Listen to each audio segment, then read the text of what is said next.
kõige parem ja ägedam fitnessportaal. Aga mitte sellest ei tahtnud ma rääkida. Mõtlesin, et täna ma räägin teil ikkagi sellest, mis mind natuke ikkagi ei tohiks ju segada või häirida, aga võib-olla see puudutab rohkem kliente, kes tellivad minult treeningkava näiteks. Et ma koostan siukseid treeningkavasid, kus treening oleks hästi intensiivne, tööseeriad ei oleks väga palju ja et see treening oleks lühike, aga samas siukene hästi jõuline kick-ass nii-öelda, mis on minu arust siuke parim tee arenguks. Aga tihti on ka tulnud see, et vastukaja, et ma ei tea, kui ma teen need 2 tööseeriat, et ma pingutan küll, aga ma ei tea, mul ei jää lihased valusaks eriti. Et mis ma olen inimesega läinud trenni või vaadata trenne ja siis selgub ikka see asi, et inimesed teevad nii ebakvaliteetselt tööseeriaid. Et samamoodi ma küsisin, et okei, sa teed jalga, et mine jooksele 5 kilomeetrit ja su jalad on mitu päeva valus, et kas see paneb lihase kasvama, tegelikult ju ei pane, eks. Et minu ülesehitus ükskõik mis lihase koht on selline 2-3 erinevat harjutust ja iga tööseeriat on 2 tööseeriat. Vahest ma teen ise ka 3 tööseeriat, kui ma tunnen tõesti, et mingisugune seeria läheb lappama, võib-olla mõte läheb lappama, ma ei suuda endast anda seda õiget 100%. Aga enam-vähem ongi mul nii, et ma teen esimene tööseeria teen 8 ja teine tööseeria 6, mis tähendab seda, et ma natukene järgmises tööseerias tõstan raskust.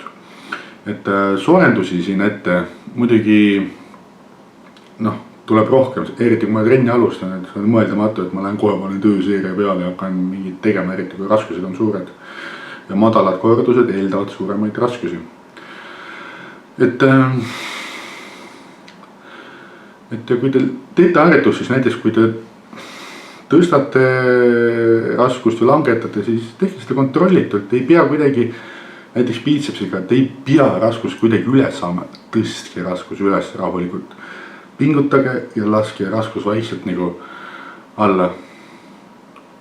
Ja kui te teete, et te tõesti tunnete, et enam ei jõua, siis katsuge 2 või 3 kordust veel teha. Kui vaja, kutsuge treeningpartner või tehke kas või poolikuid liigutusi, et selle ühe tööseeriaga tegelikult, ilma et mõtleks teisele tulevale tööseeriale, te annaksite 101%. Kui te seda teete, siis teil ei ole vaja teha mingid 10 erinevat harjutust ühele lihasele, 10 seeriat sinna otsa igale harjutusele. Ja üks, mis mõnes mõttes ma panen paika inimesele, et tee 8 tööseeriat. Samas tundub, et see on isegi mõnes mõttes segav faktor natuke, kuigi see peab olema, sest kui inimene teeb 8 tööseeriat, ta enda jaoks on suur raskus ja ta lihtsalt jätab selle harjutuse pooleli. Okei, tee nüüd nii palju, kui sa jaksad ja inimene teeb lihtsalt 5 või 6 kordust peale. Et point on selles, et te ei pea tegema nii palju töökordusi, kui kirjas on, te peate leidma sellise raskusi, et ei jõuaks teha üle ette antud kordust ehk 8 ja 6. Et õppige tegema kvaliteetsemat trenni, surge oma ego alla, see ei tähenda seda, et ei pingutaks, uskuge mind, kui te tõstate raskust, mitte ei saa kuidagi raskust üles ja teete sinna veel peale seda, kui te enam tõesti ei jaksa, teete veel 2 või 3 kordust otsa, siis see on 100 korda efektiivsem lihaskasvuks. Ja see puudutab siis põhimõtteliselt neid inimesi rohkem, kes minult selle kava tellivad, et ükskõik kui hea võib olla treeningkava, siis lihtsalt sellest ei ole midagi kasu, kui te lihtsalt teete selle läbi, kui eesmärk on lihaskasv. Vaat siuksed mured mul ja mida ma nüüd siin jagasin teiega. Okei. Nüüd ise lähen munavalgeid sööma.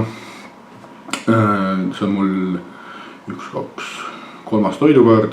Loomulikult ma ei söö nüüd päevad seal munavalgeid ja nii. Järgmine toidukord ma söön pakki riisi ja kana. 200 grammi. Nii et tehke trenni kvaliteetselt. Sest kui te seda kvaliteetset trenni tee ja käite seal sõusaalis lihtsalt läbi, siis